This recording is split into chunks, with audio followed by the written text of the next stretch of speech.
You can do a lot more with images than just scaling. You can do anything you want because you have direct access to each pixel. Recall from 2 lessons back how scaling was done with the replication filter. Actually, all scaling is done with filters. It's just that they appear inside and we don't see them. If you want to do something to an image, all you have to do is write a filter and pass the image through it. All you have to do inside the filter is diddle with the pixels as they come through.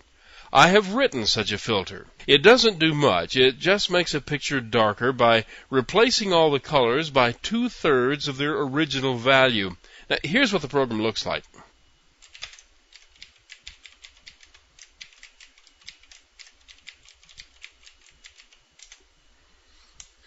This is the filter. Notice that all pixel level image filters extend from the image filter class. Now, this superclass does a lot of work for you in the filter. It actually gets the image internals and passes them through the filtering methods in such a form that you can address each individual pixel. This method, setHints, is inserted here and overrides the one in the superclass. This method is called by the software using the filter to set the pattern of hints about how it's going to go about doing its job. There's a bunch of weird stuff here, and it can be an interesting area of study if you want to dig into the documentation on it.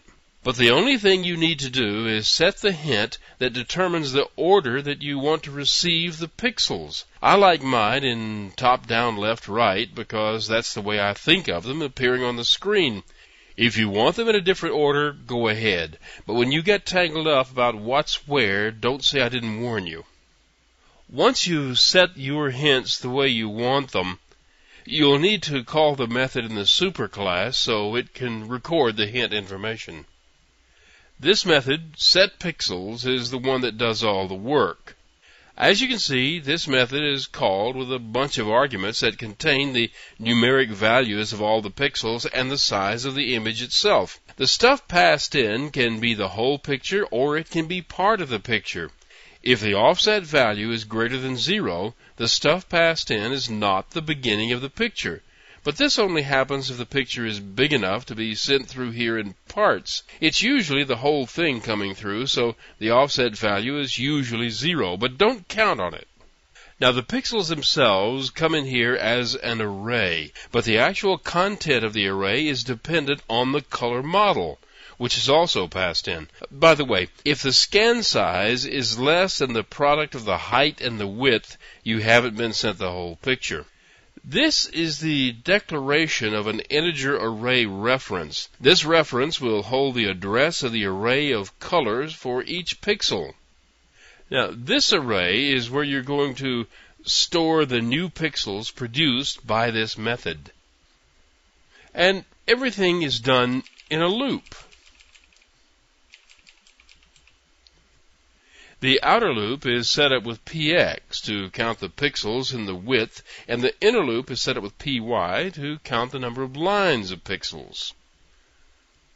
With px and py addressing one pixel in an image, this line of code calculates the subscript of that pixel in the incoming array. Notice that the offset value is added. In case the incoming array doesn't start at the very beginning, the offset value would be non-zero. Now, I know this is a little screwy, but don't yell at me, I'm just the messenger.